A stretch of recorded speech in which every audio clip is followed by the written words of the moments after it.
I never thought a strip of plastic and a few tiny pills could hold so much power over my life until that morning. I woke up to the dull ache in my stomach, a heaviness that didn't make sense at first. It was subtle but insistent, gnawing at the edges of my awareness as I went through the motions of my morning routine. My apartment was quiet, the way it always was when he was at work, sunlight spilling lazily across our mismatched furniture, the remnants of a hastily eaten breakfast still on the counter. I could feel something was off, but I couldn't put my finger on it yet. I am 22, a senior in college, and what I always considered an organized, relatively responsible person. My friends call me meticulous because I track everything from my assignments to my period, to the little things like how many hours of sleep I get. I like control, and I like to plan. That's why I was so proud of my diligence when it came to my birth control. Every morning, a set of pills neatly lined in my organizer. Never missed, never late, a ritual almost sacred in its precision. I'd thought I was untouchable, bulletproof even, in this tiny, daily way. And then, all that control slipped through my fingers like sand. I had been with him for 3 years. 3 years of a complicated, intertwined life that began in high school. We were friends first, drifting in and out of each other's lives, only to collide again in college. Same majors, same late-night study sessions, the predictable chemistry of two people who shared a past. He was charming in the understated way that makes people trust him, with the slight nervous energy of someone who tries too hard to be liked. He had always been a mama's boy, but I'd found it quaint at first, the way he'd call her before any major decision, the way his eyes softened when he spoke about her. I thought it was normal, but normal started to unravel slowly. Our lifestyles had diverged, quietly but significantly. I was growing into my own independence, juggling jobs, classes, and the anxiety of managing my own health issues, while he leaned more heavily into a life molded by his mother's values. I began to notice how often he treated me more like a caretaker than a partner.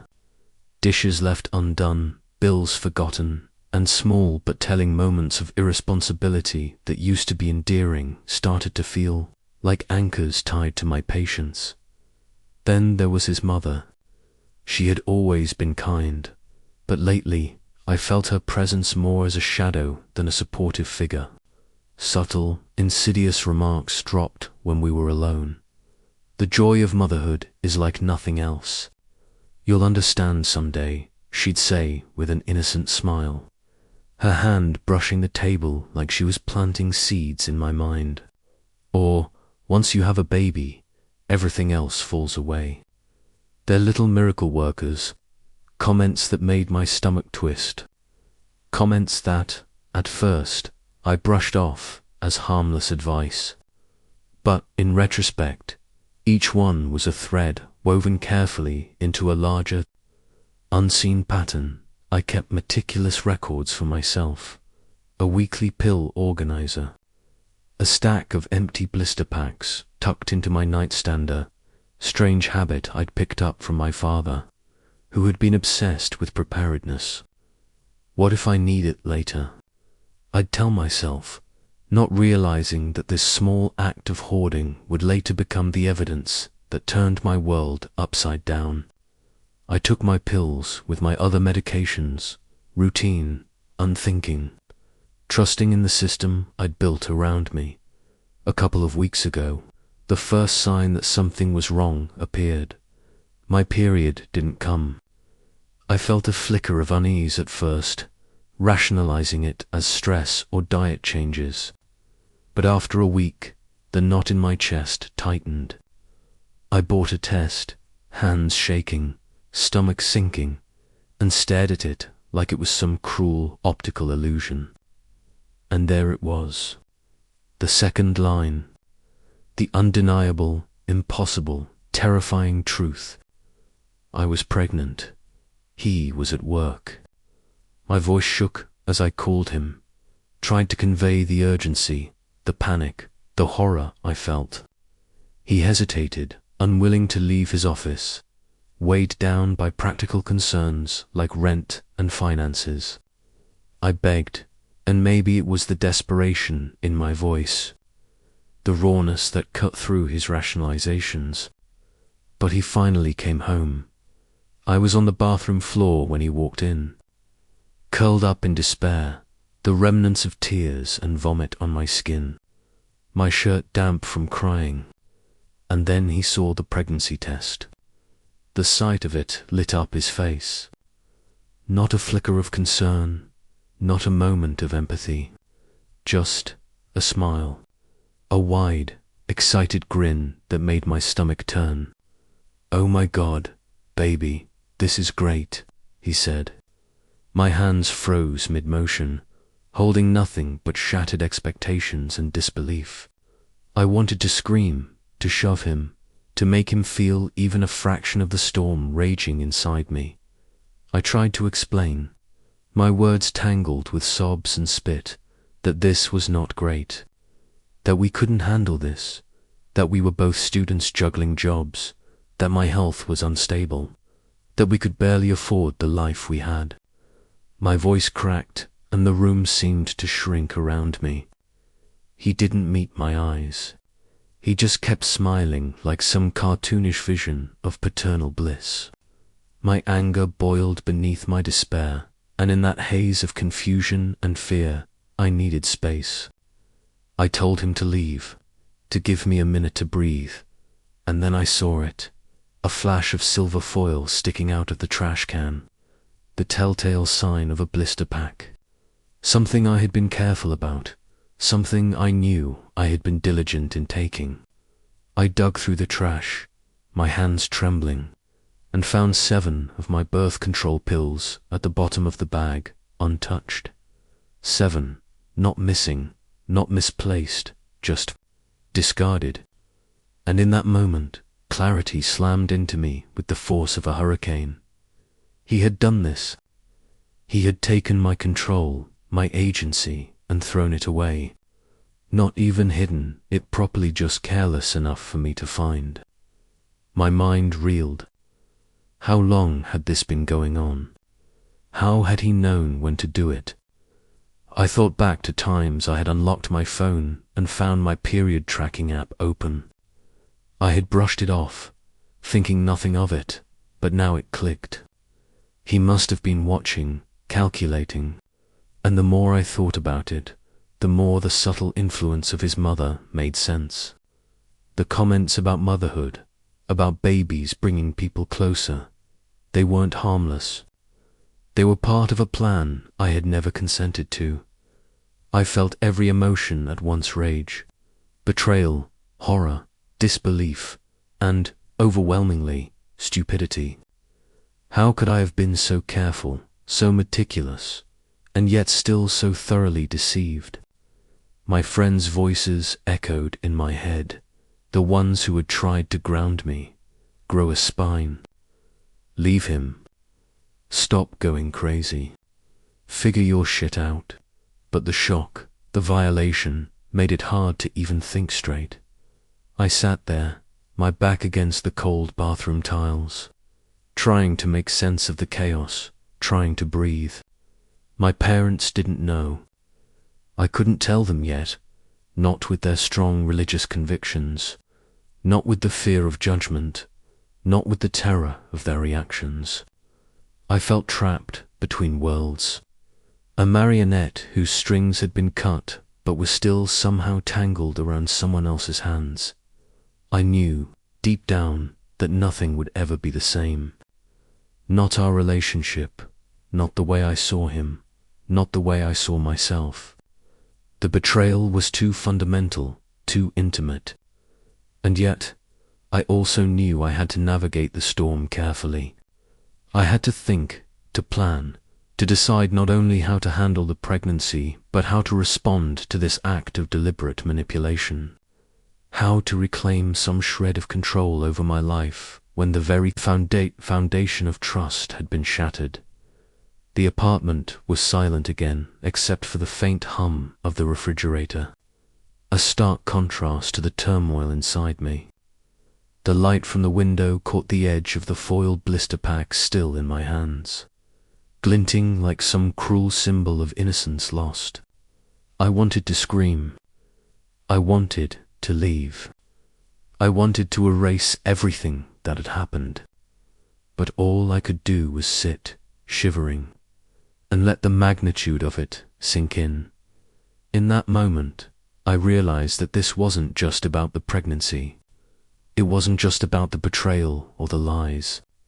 It was about autonomy, about my right to make choices, about my own body and my own future.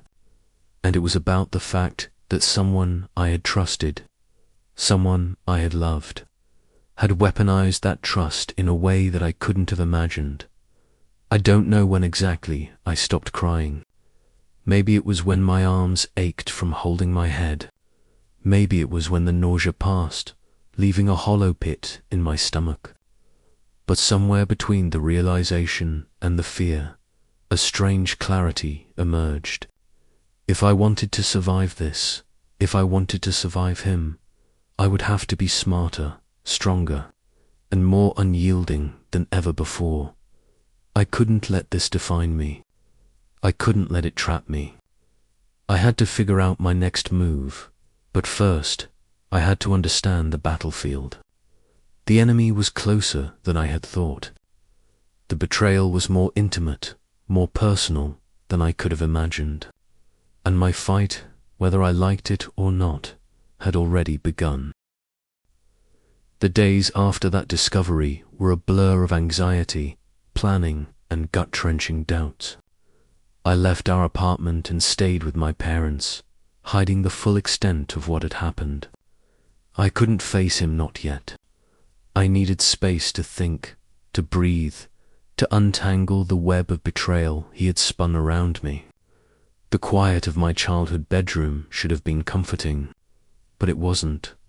The walls, once familiar, now felt suffocating, closing in on me as if they were holding the weight of the secret I carried. He bombarded me with messages, calling relentlessly, insisting that we talk. "Calm down," he texted, over and over, the words grating like sandpaper against my nerves. I didn't want to talk. I wanted to scream, to lash out, to make him feel even a fraction of the helplessness and betrayal I felt. But I also knew that confronting him head-on, while emotionally raw, could be dangerous, not in a physical sense, but psychologically. I needed evidence. I needed clarity. I needed to make a decision that I wouldn't regret. I spent hours reconstructing the timeline, replaying every interaction I had with him and his mother. Their seemingly innocuous comments began to reveal themselves as deliberate nudges, tiny manipulations to shift my thinking about children, about motherhood, about our future. "You know, a baby might bring you closer. Fatherhood changes people. I think he just needs to experience it." Each phrase was like a seed planted in the fertile soil of my own insecurities, nurtured by his silence and complicity. I felt a cold chill as I realized how carefully they had orchestrated this. I confided in a few trusted friends, spilling the entire story in fragmented bursts of text and late-night calls. The words tumbled out, raw and unfiltered, my meticulous routine, the missing pills, the silver foil in the trash, the sickening smile he gave when he saw the pregnancy test. Their responses were fierce and protective. "You have to leave him. You have to protect yourself. Grow a spine. You're letting him manipulate you. Figure out your options, but do not, under any circumstance, let him control this." Their anger mirrored mine and gave me a strange kind of strength. But it wasn't just anger anymore. It was calculation. I began to notice the details I had missed in my shock. The times he had subtly watched me, the occasional unlocked apps, the way he asked questions that seemed innocent but were probing. My meticulous nature, once a source of pride, became a tool for reconstructing his deception.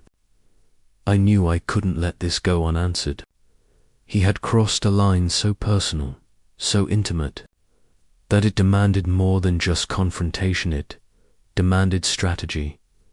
I spent nights researching, reading everything I could about reproductive rights, legal implications of tampering with birth control, and even ways to protect myself from future manipulation. Every case I read, every forum post I absorbed, sharpened my focus. I was no longer just a girl betrayed by someone she loved. I was a woman realizing the scope of violation that had been inflicted on her autonomy. Knowledge became armor. Knowledge became power. At the same time, I wrestled with my own emotions. The pregnancy itself was a looming presence, a physical and emotional weight that refused to be ignored. I was terrified, not just of the responsibilities or the practicalities, but of the unknown. Could I raise a child under these circumstances? Could I trust anyone again? Could I even trust myself to make the right decision? The fear was crushing, but it also clarified one thing. I had to make choices for myself, not for anyone else. Then there was the question of revenge. A thought I tried to suppress but couldn't. How could someone do this to me? How could someone take my control and treat it like a toy? The anger simmered, a quiet, dangerous heat that pulsed under my skin. I imagined confronting him, the words spilling out with all the intensity I had bottled up. But I also knew that immediate confrontation, fueled solely by emotion, could make me lose sight of the ultimate goal, reclaiming my power, ensuring he never had the chance to hurt me or anyone else like this again.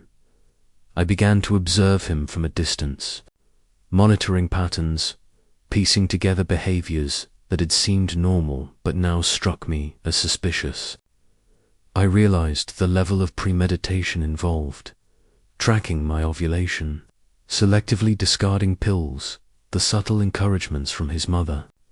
It was a network of manipulation I had been blind to, one that operated quietly, invisibly, under the guise of normalcy. And now that I could see it, I understood the stakes. The more I analyzed, the more I saw his flaws in stark relief. He had no consideration for my consent, no respect for my autonomy. His happiness was prioritized over my well-being in a way that was chilling. I started documenting everything: messages, dates, times, patterns, small things that could serve as evidence if needed. It wasn't just paranoia, it was preparation. I couldn't rely on memory alone when my entire sense of reality had been violated. Yet, amid the research and documentation, I felt a creeping isolation. I couldn't talk to my parents about the tampering. They were conservative, religious, and I feared their judgment more than I feared his actions. I couldn't trust him, and I couldn't entirely trust the outside world to understand the subtlety of the betrayal. I was alone in many ways, and that loneliness made every decision heavier, every thought more urgent. I also began thinking about him differently. The man I had loved, who I thought was thoughtful and caring, revealed himself as manipulative and entitled. The sweet boy I had studied with in high school, the person I had shared late-night conversations and dreams with, was gone, or perhaps he had never existed. What remained was someone capable of calculating deceit, someone who saw me not as a partner, but as a vessel for his own desires. And still, I had to consider my options. The pregnancy forced me into a corner where I had to weigh every factor with ruthless honesty. Could I keep it? Could I terminate it? How would I navigate my relationship with him moving forward? Could I forgive him or even survive alongside him? These questions churned inside me, constant and insistent, demanding answers I didn't yet have. Every day, I felt the weight of potential consequences, legal, social, emotional. I knew tampering with birth control could be criminal, but proving intent was complicated. I thought about documenting his actions, about creating a record that could serve both as protection and as leverage. It wasn't just about revenge anymore, it was about justice, about ensuring that no one else could be manipulated in this way without consequence. Friends offered perspectives I hadn't considered, reminding me of my own worth and autonomy. They challenged me to think beyond the immediate emotional storm, to envision a future where I was in control again. They reminded me that betrayal doesn't just erase trust, it redefines boundaries. And those boundaries, once clearly drawn, would protect me from further harm. In the midst of this emotional turbulence, I started to map out my plan. Step 1. Ensure my immediate safety and stability. Stay with my parents. Maintain financial and logistical independence. Step 2. Collect evidence of tampering, track behaviors, and create a factual account. Step 3. Make a clear, deliberate decision regarding the pregnancy, free from manipulation, grounded in my own values and desires. Step 4. Confront him, but on my terms, fully prepared for the emotional fallout. I realized that this wasn't just about him or the pregnancy, it was about reclaiming myself. It was about taking back control that had been stolen, asserting boundaries, and proving to myself that I could navigate betrayal and emerge stronger. I wasn't powerless. I wasn't naive. I had been blindsided, yes, but now I had clarity, and clarity is dangerous to those who think they can manipulate with impunity. Evenings became a ritual of analysis and reflection. I'd replay interactions in my mind, imagine potential confrontations, and anticipate his defenses.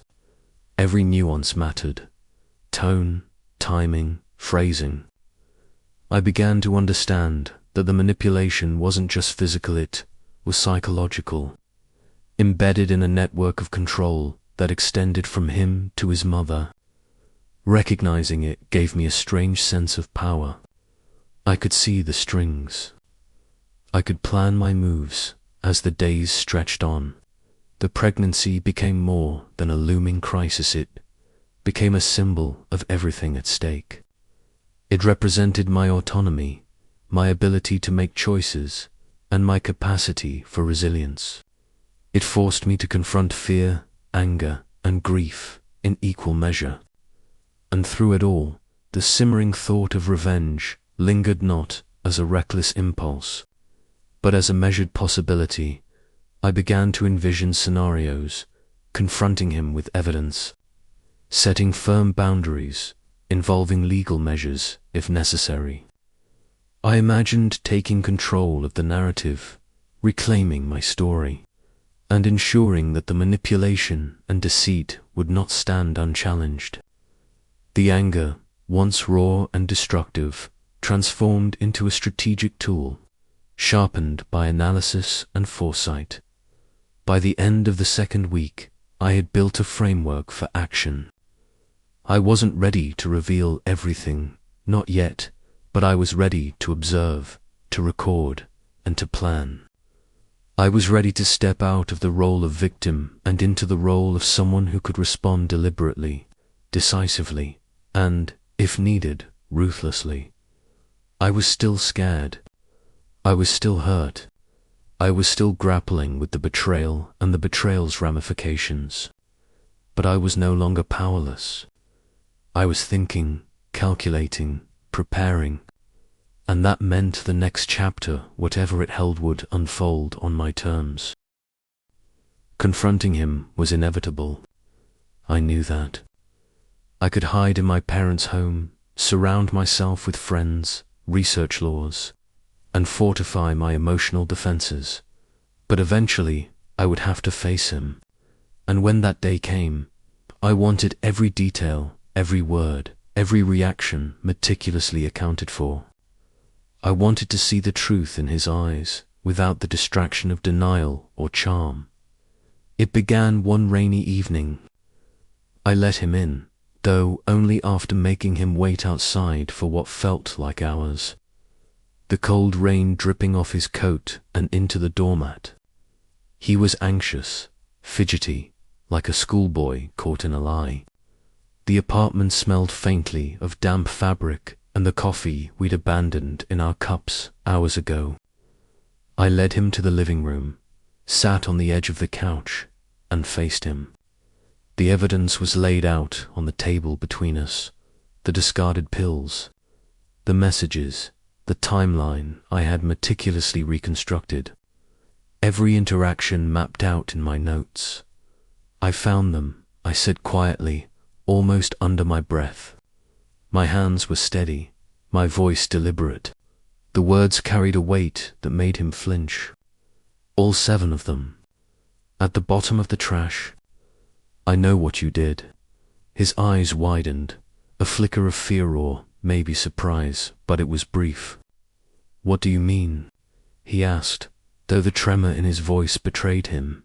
I mean, I said, leaning forward, letting the anger rise in my tone. You tampered with my birth control. You threw my pills away to get me pregnant. You manipulated me. You used me.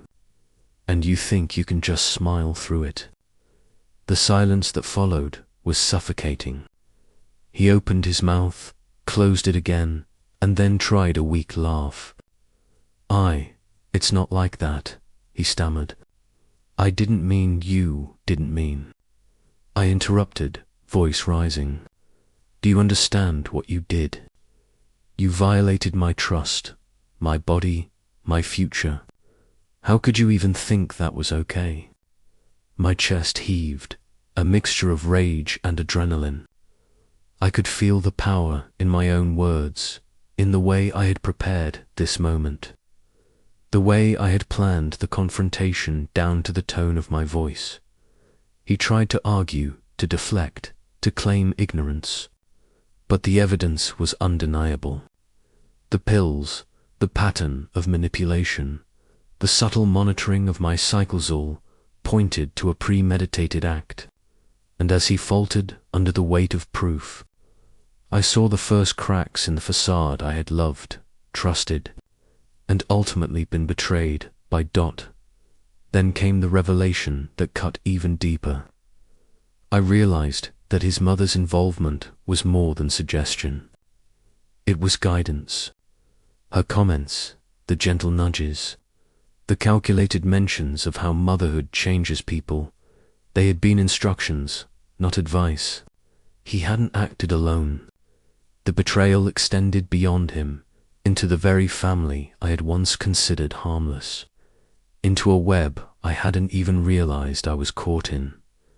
I felt my hands tighten into fists, but I held them still. Rage without strategy accomplishes nothing. Instead, I laid out my terms. He would have no contact with me except when I allowed it. He would not interfere in my pregnancy or future decisions. And if he stepped out of line, I would escalate publicly, however necessary. I didn't need to shout. The calm authority in my tone carried far more weight than anger could have. He swallowed hard. I could see it in his eyes. Fear, shame, confusion. For the first time, he was confronted not with my emotional turmoil, but with the undeniable truth of his actions. He had expected panic, tears, perhaps even acceptance. He did not expect strategy, preparation, and the cold, deliberate force of someone reclaiming their power. Over the next days, I put my plan into motion. I documented everything: messages, timestamps, evidence of pill tampering, patterns in his behavior. I consulted with friends, legal advisors, and online resources to understand my rights. Every action I took was calculated, deliberate, a step toward reclaiming the control that had been stolen from me. Meanwhile, I made my own decisions about the pregnancy. After hours of reflection, research, and conversation with people I trusted, I chose the path that aligned with my life, my values, and my autonomy. This choice was mine and mine alone, untainted by manipulation or coercion, and it felt like reclaiming a piece of myself I had thought lost forever. Finally, the confrontation with his mother came not directly, not with anger, but through the strategic exposure of evidence. She had influenced, guided, and conspired in the manipulation, and it was time she faced the consequences. I ensured that her role was recognized in any legal or social outcome, making it clear that complicity was not excusable. The day I finally returned to the apartment to collect my belongings, it felt symbolic. I was no longer the person who had collapsed on the bathroom floor, terrified and betrayed. I was deliberate, focused, and strong. I packed my things with care, leaving behind reminders of the life that had been manipulated, and walked out with a sense of empowerment I hadn't known I could feel in the weeks that followed. I maintained boundaries with him, monitored communications, and continued to reclaim the space that had been violated. Every step was a testament to resilience and careful strategy. I had been deceived, betrayed, and manipulated, but I refused to allow those acts to define me. I was no longer a victim. I was a strategist, a survivor, a woman in control of her body, her choices, and her future. There was satisfaction in the knowledge that the manipulation had been exposed, that evidence existed to protect me, and that justice, however imperfect, was within reach. I had turned fear into power, despair into strategy, and betrayal into clarity. Every action I took was calculated, every decision deliberate, and every boundary enforced. The pregnancy, once a source of terror, became a symbol of resilience. I was navigating it on my terms, with support from trusted friends, with the knowledge that my autonomy could never again be undermined by deception or manipulation. And as I moved forward, I understood something crucial. Revenge is not about retaliation in the moment. Revenge is about reclaiming power, asserting control, and ensuring that those who betray you never have the chance to do so again. He would not define my future. He would not control my choices. And in the quiet aftermath of revelation, strategy, and deliberate action, I finally felt the weight lift from my chest. The betrayal was real, the manipulation undeniable, but it had been met with foresight, strength, and a refusal to be controlled. That was my revenge. That was my freedom.